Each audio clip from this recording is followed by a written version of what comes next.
তরকারি থাকবে না। অল্প কেন, বেশি নিলেও তরকারি থাকবে না। আছে এইখানে দাঁড়িয়ে খেতে হবে, তরকারি ভালো নেই বলছি, বাড়ি নিয়ে গেলে থাকবে না।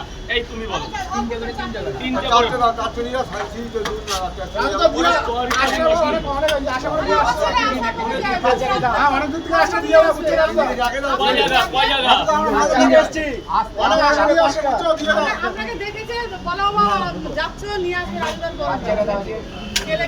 ছেলে আসতো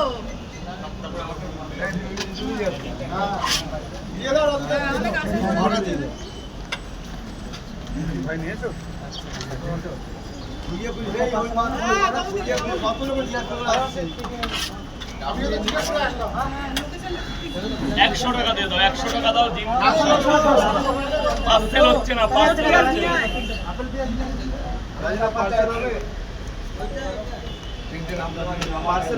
বাবা কম বেশি করে 5টা দিলাম, 50 টাকা দাও, 5টা দিচ্ছি।